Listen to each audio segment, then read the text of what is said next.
मेरे जो favourite singers हैं जो जिनको मैं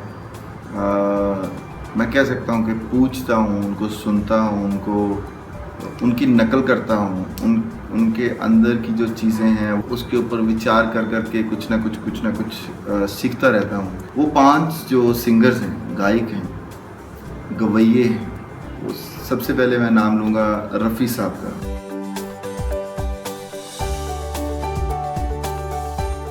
मोहम्मद रफ़ी साहब, जिनको मैंने बहुत सुना है, बचपन से बहुत सुना है। उनकी वॉइस क्वालिटी मुझे बहुत अच्छी लगती है, रेंज बहुत अच्छी लगती है। सुरीलापन तो खैर वो कहने की बात ही नहीं है, वो लोग मतलब सुरीलेपन से भी ऊपर की अवस्था के लोग हैं।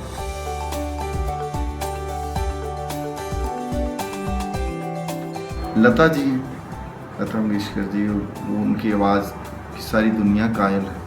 और जो सुरीलापन, जो फील, जो वॉइस का एक्सप्रेशन होता है, क्योंकि वॉइस का एक्सप्रेशन देना बहुत मुश्किल होता है। जब हम लोग एक्टिंग करते हैं तो फिर तो हम लोग हाथ मार सकते हैं, हमारे फेस से पता चलता है कि हमें गुस्सा आ रहा है, खुशी हो रही है या कुछ, मगर आपने एक डार्क रूम में जाके अपने वॉइस के थ्रू लोगों को ये महसूस कराना कि ये लफ्ज़ का क्या मतलब है और ये लफ्ज़ का क्या विज़न है, वो बहुत मुश्किल होता है।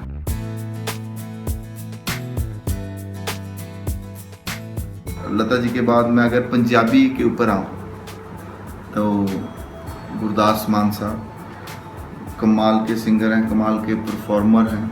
और उनसे तो खैर बहुत सारी चीज़ें मैं सीखता रहता हूँ, क्योंकि मैं उनको थोड़ा सा जानता हूँ, उनको मिल सका हूँ।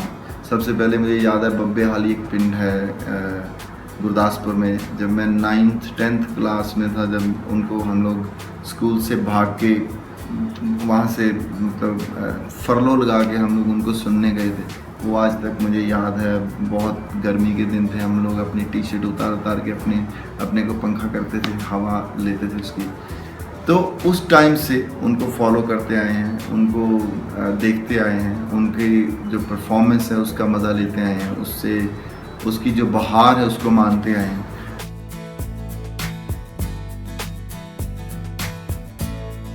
अगर मैं बिल्कुल फोक पे जाऊं, क्योंकि बहुत सारे आर्टिस्ट हैं, मगर मैं बहुत चुनिंदा लोगों, क्योंकि मैंने 5 की बात करनी है, तो जैसे कुलदीप मानक साहब, बहुत ऊंची रेंज, जो एकदम हाई पिच पे गाने वाले और सुरीले और पंजाबी फोक अखाड़ा करने वाले जो बंदे थे। मैंने उनको देखा है कि 30 40 50 हज़ार लोगों को वो एक तबला, एक हारमोनियम, एक मटका और एक चिमटा, 4 साज होते थे, उससे लोगों को पागल कर देते थे। लोग खड़े हो जाते थे, लोग नाचते थे, लोग मस्त हो जाते थे उनकी गायकी से। सो पंजाबी फोक को रिप्रेजेंट करने वाले कुलदीप मानक साहब थे।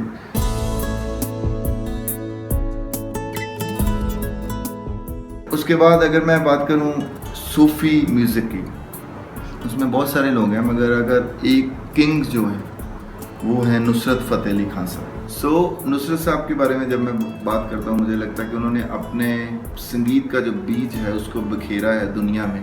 और जो ख़ास बात उनमें लगती थी, थिएटर की भाषा में अगर मैं सोचूं, वो लफ्ज़ों को, जैसे हम आम बातचीत में बात करते हैं, तो वो उसको थिएटर की तरह, एक्टर की तरह, सिंगर के थ्रू लोगों तक डिलीवर करते थे, जिससे लोगों के वो दिल तक, रूह तक वो चीज़ पहुंच जाती थी। और लोग उसको, चाहे उसकी टेक्निकल चीज़ें नहीं जान पाते थे कि इसका क्यों मज़ा आ रहा है, इसका तबला बज रहा है तब मज़ा आ रहा है, या इसकी कंपोजिशन अच्छी है तब मज़ा आ रहा है, या इसकी डिलीवरी अच्छी है तब मज़ा आ रहा है, या लफ्ज़ अच्छे हैं, शायरी अच्छी है तब मज़ा आ रहा है। तो वो सारी चीज़ों को, जैसे एक एक्टर सारी सिचुएशन को अपने माइंड में रख के लोगों तक डिलीवर करता है, ऐसे एक गाने को, एक लाइन को, एक लफ्ज़ को लोगों तक डिलीवर करते थे।